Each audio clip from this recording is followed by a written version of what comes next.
How's it, everyone? Welcome to another court checklist series right here on Open Court. I'm Kent, and today on this court checklist, I want to talk about some different playing styles in tennis. So these court checklists are a chance for me to just talk about the general game of tennis, not necessarily focusing on product reviews, but I've been playing tennis for this is year 30 already, and I've seen a lot of different players, I've seen a lot of different gear and stuff. So the aim of my channel is to help you guys pick the best gear for you, and in order to do that, your playing style matters a lot. So today I want to go over the different play styles in tennis. There are generally three. Most players fall into one of these three categories, and some of these play styles a lot of people like to throw out there, like a all court player or a big server or a slicer or something like that. Those aren't really necessarily play styles. They kind of fall into these three play styles. So I kind of want to clear some things up. I want to know what your guys' play style is down below in the comments. So let's get right into it.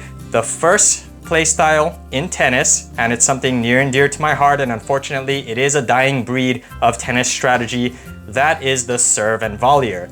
So if you grew up in the 90s like I did, maybe you saw Pete Sampras wrecking havoc with his incredible serve and his approach to the net, and he finishes the volley in the other corner. The serve and volley is a very difficult strategy to implement, and it's kind of a dying breed because the courts have been getting much more slow and more homogenized. The fast grass courts of yore in Wimbledon are starting to go away. They're making the grass a little bit longer so the ball bounces higher and the court gets a little bit slower. Serve and volley players tend to play really well. They tend to thrive on faster courts. So just like I do with my gear reviews, I want to go over some pros and cons of each play style. The pros of the serve and volleyer is that it takes time away from your opponent.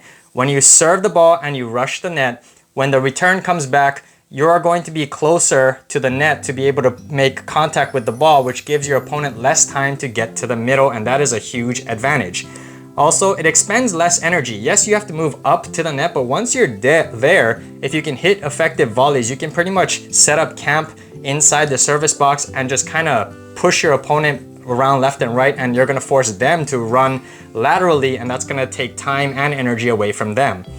It's also generally better for your arm because you're not taking these huge swings from the baseline, which can hurt your elbow. All you're doing is just blocking the ball in front of your body, and that tends to give a little bit less shock to your arm and helps to protect it. And lastly, it flusters your opponent. A lot of players, especially nowadays, don't really serve and volley, so when they see their opponent rushing up to the net, they start to wonder, oh, what do I do? Am I going to hit it down the line past them? Am I going to try to hit it cross court short for a winner? Am I going to try to lob them? It makes them think, and when people think, that's when they make mistakes. All right, so the cons of the serve and volley. You must hit an effective serve. I can't tell you how many times I've gotten in trouble because I've hit a lollipop serve that just sits up in the middle of the box for the opponent to just rip back at me. Or if I'm playing doubles, I've unfortunately punished my partner for a very weak serve. Unfortunately, I don't have the greatest serve, so it's kind of weird that I'm a serve and volleyer. I just really like getting up to the net, but you need to hit an effective serve in order to set up your approach to the net. Second, it requires very quick hands and good footwork. When you're rushing up to the net, you have to gauge the speed of your serve in order to time your split step correctly, because it's not good to volley on the run. You need to plant and set your feet, extend your arms in front of your body and block the ball in front. You need to have quick hands and good footwork to be able to hit that second volley very well. And lastly, it needs a lot of precision. Because you're closer to the net, although you take time away from your opponent, you're also taking time away from yourself. The ball's going to come to you faster than if you were standing back on the baseline, so you need to watch the ball, and that's why it's very important to plant your feet, because your head is going to be stationary and you can see the ball and block it in front, hit that sweet spot and redirect it back deep to your opponent.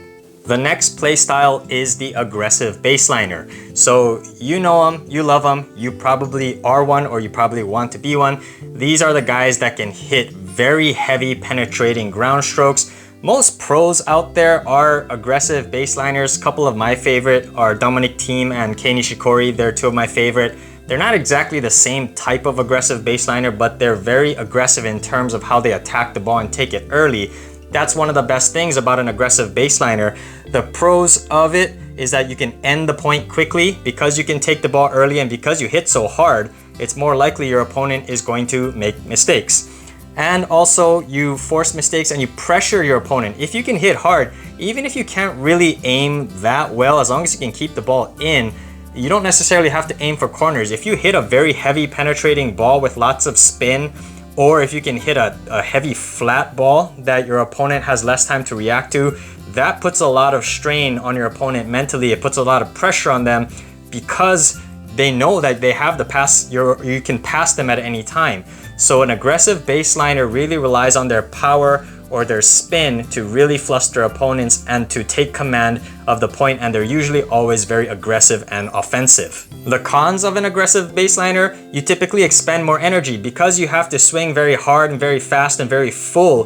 Whenever you're constantly doing that over and over and over, it gets pretty tiring. And when I play on the baseline, I'm more of a serve and volleyer, but I like to play very aggressively at the net, or excuse me, from the baseline. When I swing, I take huge cuts at the ball, and trust me, I get very, very tired, and that's why I don't really play that much singles anymore. I'm 35 years old. I don't quite have the stamina to play a full 2 out of 3 set match of singles, especially if we're playing ad on the deuces. So it uses a lot of energy.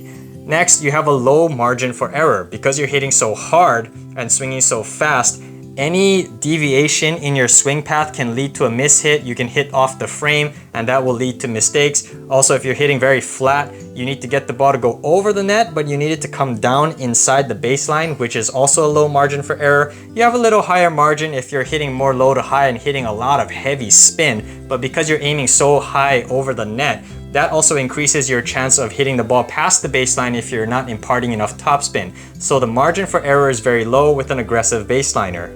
And last con is that it can hurt your arm. Like I said earlier, because you're swinging so hard and so fast, if you clip your frame, that sends a lot of vibrations down your elbow, and that can potentially lead you to hurt it, getting tennis elbow. So if you're an aggressive baseliner, be sure that you have proper mechanics and you're not just arming everything, because that can lead to injury.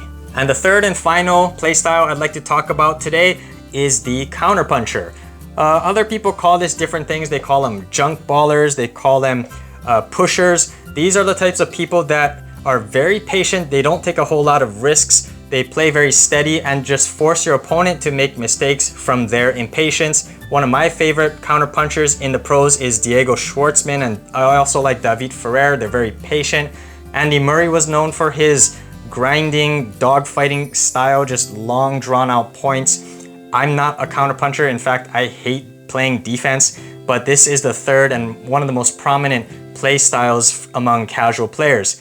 The pros of a counterpuncher, it expends less energy. Because you're not swinging so full and fast all the time, you can play for hours and not really be tired.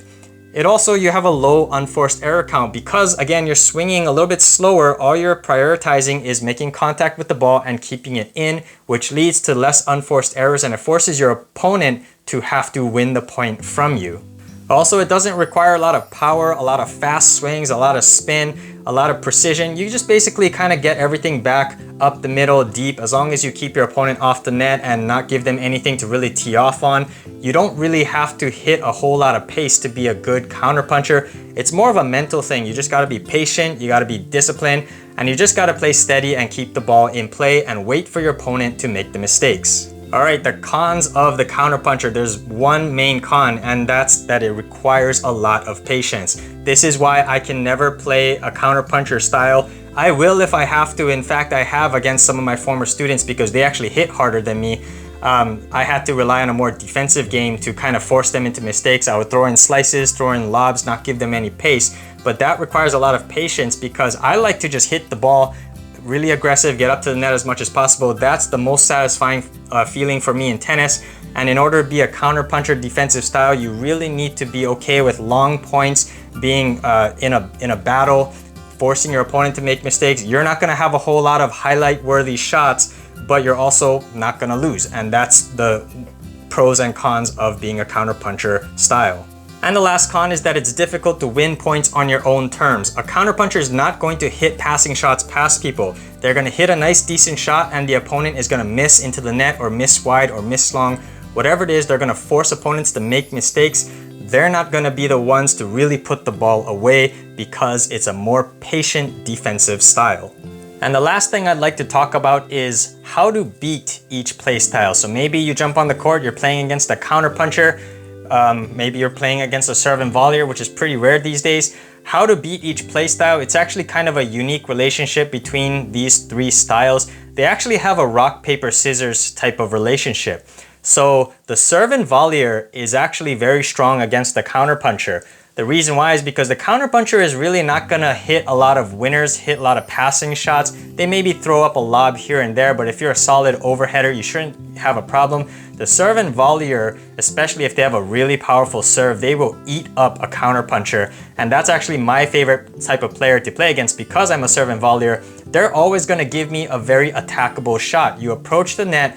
The one thing that a counterpuncher doesn't like is having time taken away from them, which is one of the serve and volleyer's strengths. And so they're not gonna hit a lot of shots past them. They can approach net, hit volleys, hit overheads, hit drop shots, and really take command of the court. The counterpuncher is strong against an aggressive baseliner. And the reason why is because the aggressive baseliner is trying to pass their opponent, whereas a counterpuncher will just basically get everything back. The aggressive baseliner will expend energy, they'll lose patience, they'll force winners and things like that, and they're going to make a lot of unforced errors, whereas a counterpuncher will make very little unforced errors. And I hear a lot of players say that a junk baller or a moon baller is their worst nightmare. That's probably because they like to bang shots out from the baseline. So a counterpuncher is strong against an aggressive baseliner. And now the aggressive baseliner is strong against a serve and volleyer. The reason why is because the serve and volleyer is an offensive play style. You want to get up to the net and be able to secure a good approach volley so that you can make your life easier. An aggressive baseliner is not going to make your life easier because they are likely to hit right past you. They can hit the ball low at your legs, at your feet, so that you're gonna have to force a pop-up. They can hit cross-court past you where you have to stretch. An aggressive baseliner that can especially attack returns is going to make life very difficult for a serve and volleyer. So those are the three play styles, and they all have a rock, paper, scissors type of relationship. And I think it would be good for you, for everyone out there, to practice kind of an aspect of all three. Be able to have the patience of the counterpuncher, be able to have the all-court game of the serve and volleyer, but also be able to have the passing potential of the aggressive baseliner, so that when you're out there on the court and you know what type of play style your opponent is, you'll be able to reach into your bag of tricks and defeat them. So I hope this video was entertaining and useful for you guys. I think I will do a follow-up video to this video explaining the different types of strings and rackets I would recommend for each type of playstyle. Let me know down in the comments below if you would like to see that video. Also, let me know your favorite playstyle or what you like to do out there on the tennis court. I'm a serve and volleyer, but I'm mostly a all-court player that likes to also mix in some aggressive baseline. So I'm curious to hear what you guys have to say. So thank you for watching this video, and as always, if you guys like this content, be sure to overhead smash that like and subscribe button, and I'll see you on an open court.